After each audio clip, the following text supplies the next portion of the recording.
जय श्री राधे। राजा उपरीचर एक महान प्रतापी राजा था। वह बड़ा धर्मात्मा और बड़ा सत्यव्रती था। उसने अपने तप से देवराज इंद्र को प्रसन्न करके एक विमान और न सूखने वाली सुंदर माला प्राप्त की थी। एक माला धारण करके विमान पर बैठकर आकाश में परिभ्रमण किया करता था। उसे आखेट का बड़ा चाव था। वह प्रायः वनों में आखेट के लिए जाया करता था। उपरीचर की रानी का नाम गिरिका था। गिरिका भी बड़ी सुंदर और पवित्र हृदय थी। वह अपने पति को प्रेम तो करती ही थी, ईश्वर के प्रति भी बड़ी आस्थालु थी। निरंतर भजन और चिंतन में लगी रहती थी। एक बार गिरिका ऋतुमती हुई। 3 दिनों के पश्चात जब वह शुद्ध हुई तो उपरीचर उसके साथ रमन करने से पूर्व ही वन में आखेट के लिए चला गया। राजा आखेट के लिए चला तो गया, किंतु उसका ध्यान रानी के साथ रमन करने की ही ओर ही लगा रहा। दोपहर का समय था।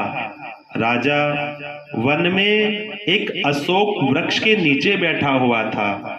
शीतल और सुगंधित हवा चल रही थी। मृदुल स्वरों में पक्षी गान कर रहे थे। राजा का ध्यान रानी की ओर चला गया। वह रमन के संबंध में मन ही मन सोचने लगा।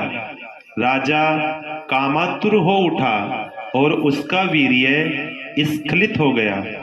राजा ने सोचा उसका वीर्य व्यर्थ नहीं जा सकता, अतः उसने अपने वीर्य को एक दोने में रखकर विमान में बैठे हुए बाज पक्षी को बुलाकर उससे कहा, तुम इस दोने को ले जाकर मेरी रानी को दे दो।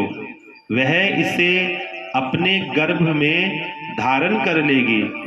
बाज दोने को मुख में दबाकर राजा के भवन की ओर उड़ चला। वह यमुना नदी के ऊपर से उड़ता हुआ चला जा रहा था। सहसा एक दूसरे बाज की दृष्टि उस पर पड़ी। इसने सोचा यह अपने मुख में खाने की कोई वस्तु दबाए हुए है, अतः उसने उस बाज पर आक्रमण कर दिया। दोनों बाजों में घमासान युद्ध करने लगा। परिणाम यह हुआ कि पहले बाज के मुख से दोना छूटकर यमुना के जल में गिर पड़ा। दोने में रखा वीर्य पानी में मिल गया। एक मछली की वीर्य पर दृष्टि पड़ी। उसने सोचा यह खाने की वस्तु है, अतः वह उसको पानी के साथ निगल गई। फलतः मछली गर्भवती हो गई। दासराज नामक मल्लाह को वह मछली शिकार में मिली। जब उसने मछली के पेट को बीचों बीच से काटा तो उसके पेट से एक बालक और एक बालिका निकली। दासराज ने दोनों को उपरीचर को भेंट कर दिया। उपरीचर ने बालक को तो अपने पास रख लिया, पर बालिका को दासराज को लौटा दिया।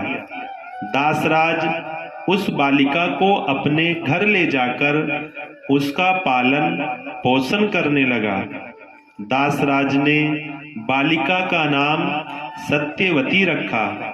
वह मछली के पेट से उत्पन्न थी, इसीलिए उसके शरीर से मछली की सी गंध निकला करती थी। अतः लोग उसे मत्स्य गंधा भी कहा करते थे। मत्स्य गंधा धीरे धीरे बड़ी हुई। वह बड़ी रूपवती थी। वह यात्रियों को अपनी नाव पर बिठाकर इस पार से उस पार पहुंचाया करती थी। एक दिन दोपहर के समय महर्षि पराशर वहां जा पहुंचे। वे मत्स्यगंधा को देखकर उस पर मुग्ध हो गए। उन्होंने उससे कहा, सुंदरी, तुम्हें अपूर्व सुख मिलेगा। मैं तुम्हारे साथ रमन करना चाहता हूँ। मत्स्यगंधा ने उत्तर दिया, महर्षि, आप ये कैसी बातें कर रहे हैं? दोपहर का समय है, आसपास लोग बैठे हुए हैं, मैं आपके साथ रमन कैसे कर सकती हूँ? पराशर जी ने योग शक्ति से चारों ओर कोहरा पैदा कर दिया और बोले, अब हमें कोई नहीं देख सकेगा। तो निश्चित होकर मेरे प्रस्ताव को स्वीकार कर ले।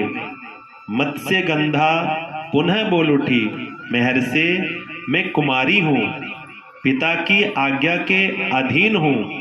आपके साथ रमन करने से मेरा कौमार्य नष्ट हो जाएगा, मैं समाज में लांछित बन जाऊंगी। पराशर जी ने उत्तर दिया, तुम चिंता मत करो, मुझसे रमन करने के पश्चात भी तुम्हारा कौमार्य बना रहेगा। गर्भवती होने पर भी गर्भ का चिन्ह प्रकट नहीं होगा। मत्स्यगंधा फिर बोली, एक बात और, मेरे शरीर से मछली की सी गंध निकलती है। आप मुझे वरदान दें कि वह गंध के रूप में बदल जाए और 4 कोस तक फैली रहे। पराशर जी ने तथास्तु कह दिया। फलतः मत्स्यगंधा के शरीर से कस्तूरी की सी गंध निकलने लगी। वह गंध 4 कोस तक फैली रहती थी। अतः अब वह योजन गंधा भी कही जाने लगी। पराशर जी ने मत्स्यगंधा के साथ रमन किया। उनके साथ रमन के फल स्वरूप वह गर्भवती हुई। समय पर यमुना के द्वीप में एक बालक ने उसके गर्भ से जन्म लिया। वह बालक जन्म लेते ही बड़ा हो गया। वह तप करने के लिए वन में चला गया। वही बालक जगत में वेद व्यास जी के नाम से प्रसिद्ध हुआ। वेद व्यास जी का पूरा नाम कृष्ण द्वैपायन वेद व्यास था। वे श्याम वर्ण के थे, इसीलिए उनका नाम कृष्ण पड़ा। वे 2 द्वीपों के बीच में पैदा हुए थे, इसीलिए द्वैपायन कहे जाते थे। वेदों के पंडित होने से वेद व्यास कहे जाते थे। वेद व्यास जी अमर हैं, वे आज भी धरती पर विद्यमान हैं और किसी किसी को दर्शन देकर कृतार्थ करते हैं। जय श्री राधे। राधे राधे। कह दीजिए ना जोर से, राधे राधे।